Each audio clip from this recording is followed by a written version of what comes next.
नेतृत्वाखाली संघर्ष कृषी समितीच्या वतीने आज बदनापूर या ठिकाणी आंदोलन होत आहे। शेतकऱ्यांची कर्जमाफी व्हावी यासाठी हा संघर्ष समितीचं आज आंदोलन या ठिकाणी होते। युती सरकारने भाजपला ज्यावेळेस निवडणुकीपूर्वी ज्यावेळेस सांगितलं होतं की आमचं सरकार आल्यानंतर कर्जमाफी करू आणि त्या संदर्भात जवळपास सरकार येऊन जवळपास 6 महिने उलटले, अद्याप कर्जमाफी झाली नाही। आपण बघू शकतो याच्या पाठीमागे या ठिकाणी आंदोलन चालू आहे आणि या ठिकाणी शेतकऱ्यांच्या पाशी विविध कर्जमाफीचे फलक हातामध्ये दिसत आहे।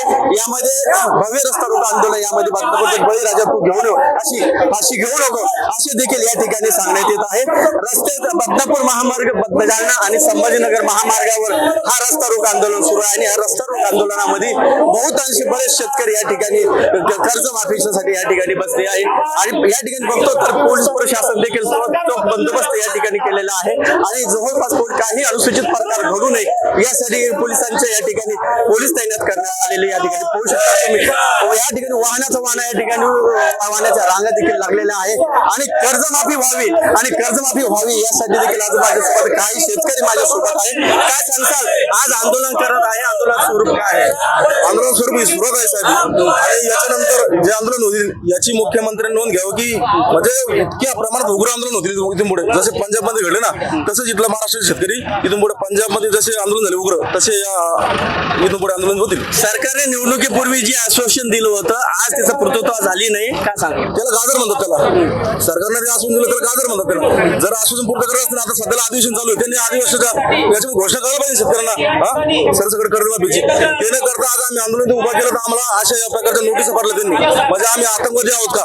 आज आवाज दाबण्याचा प्रश्न 100% आवाज दाबण्याचा प्रयत्न केलेला आहे मला। याच्यामध्ये अशा भयंकर कलमा टाकलेला आहे आणि या कलमा असे की म्हणजे अटक झाल्या अजामीनपात्र गुन्हा आहे। लोकशाहीचा आवाज दाबण्याचा प्रयत्न या ठिकाणी होतो, लोकशाहीचा आवाज दाबण्याचा प्रयत्न या प्रशासनाने केलेला आहे आणि गृहमंत्री शेतकऱ्याचं आंदोलन होतंय परंतु लोकशाहीचा आवाज दाबण्याचा प्रयत्न या ठिकाणी प्रशासनाकडून होतोय। माझ्यासोबत बोलण्यासाठी आणखी शेतकरी आहात, काय सांगताल सर? हे आंदोलन आज या ठिकाणी होतंय, काय हे आंदोलन म्हणजे आतापर्यंत आम्ही सरकारला सहकार्याच्या भूमिकेतून आणि मवाळवादी आंदोलन केले। मवाळवादी आंदोलन करून सरकारवर काहीच परिणाम होत नाही। यांचं नेमकं अधिवेशन कशासाठी असतं हेच आम्हाला कळत नाही। यांच्या अधिवेशनामध्ये मारामाऱ्या, फायटिंग, त्याच्यानंतर पुन्हा एकमेकावर प्रत्यारोप आरोप चालू आहे, परंतु शेतकऱ्याच्या बाबतीत कुठल्याही प्रकारे कल्याणकारी योजनेच्या बाबतीत सरकार बोलत नाहीये। त्याच्यानंतर यांची जे काही एक हाती सत्ता असल्यामुळे या सरकारला मस्ती आलेली आहे आणि हे जे काही सरकार आहे हे सरकार आता कोणता कायदा पास केला म्हणतात नाही की त्या कायद्यामध्ये कोणत्याही संविधानिक पदावर असलेल्या व्यक्तीच्या विरोधात कोणत्याही व्यक्तीला आता बोलता येणार नाही, त्याला आंदोलन करता येणार नाही। म्हणजे या ठिकाणी सरकार जी काही भूमिका आहे ही सरकारची जी काही सध्याची वाटचाल आहे ही हुकुमशाहीकडे चाललेली आहे आणि म्हणून या हुकुमशाही आणि या ठिकाणी आम्हाला आतापर्यंत सहकार्य भूमिका केली, याच्यानंतर आता सहकार्य असणार नाही।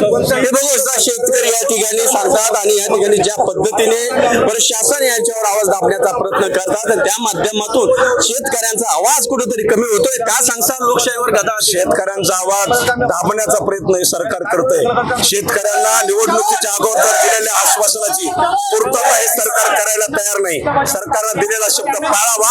हे देश कृषी प्रधान देश आहे आणि कृषी प्रधान देशातलं सुसंस्कृत आणि त्या ठिकाणी शेतकऱ्यांचं राज्य हे महाराष्ट्राचं राज्य आहे। बळीराजाचं राज्य महाराष्ट्राचं राज्य आहे। छत्रपती शिवबाराजे शेतकरी कष्टकऱ्यांचे राजे त्यांचं हे राज्य आहे आणि शेतकऱ्यांच्या कष्टकऱ्यांच्या राज्यात जर राज्याच्या गादीवर बसलेला राजा अर्थात मुख्यमंत्री दिलेला शब्द शेतकऱ्यांचा पाळत नसेल तर तुम्हाला खुर्चीवर बसवणारे सुद्धा शेतकरी आहे। चालू असणाऱ्या अधिवेशनामध्ये जर तुम्ही शेतकरी कर्जमाफीचा आश्वासन दिल्याप्रमाणे निर्णय घेतला नाही तर शेतकऱ्यामध्ये खुर्चीवर बसवण्याची ताकद आहे। शेतकऱ्यामध्ये तुमच्याकडे बहुमत असताना सुद्धा तुम्हाला खुर्चीवरून खाली उतरवण्याची सुद्धा ताकद आहे। हे मुख्यमंत्र्यांनी नीट या मराठ्यांची त्या ठिकाणी गोरगरीब 18 पगड जातीच्या शेतकऱ्यांची भावना व्यथा त्या ठिकाणी समजून घ्यावी, अन्यथा 18 पगड जातीचे शेतकरी जे पुन्हा एकदा रस्त्यावर उतरतील त्या ठिकाणी शेतकऱ्यांचा आंदोलनामुळे प्रत्येक घरातला शेतकरी रस्त्यावर उतरेल, त्यावेळेस सरकारला पळताबोळ थोडी होईल आणि सरकारला खुर्ची खाली करायला लावल्याशिवाय शेतकरी स्वस्त बसणार नाही। नक्कीच या ठिकाणी जे आंदोलन होत आहे याच्यापेक्षा स्वरूपात जन आंदोलन करण्यात येईल या ठिकाणी असं देखील सांगण्यात आहे। कर्जमाफी व्हावी यासाठी आता शेतकऱ्यांची मोठ्या प्रमाणात देखील या ठिकाणी कापायला मिळतं। मी किशोर मराठी जालना। घ्या परदेशात भरारी, तेही सर्वसामान्यांना परवडणारी। 1 रुपया भरा आणि थायलंडमध्ये फिरा। सचिन इंटरनॅशनल घेऊन आले आहेत जगातली सर्वात स्वस्त परदेश टूर। पूर्ण 5 दिवसांचं पॅकेज आता फक्त 32,999 रुपयांमध्ये. पॅकेजमध्ये विमान प्रवास, हॉटेल, ब्रेकफास्ट, ट्रान्सपोर्ट आणि प्रेक्षणीय स्थळे. सचिन इंटरनॅशनल 18 वर्षांपासून पर्यटन क्षेत्रातील एक विश्वसनीय नाव. सचिन इंटरनॅशनल सोबत मनसोक्त फिरा. संपर्क 7767989898.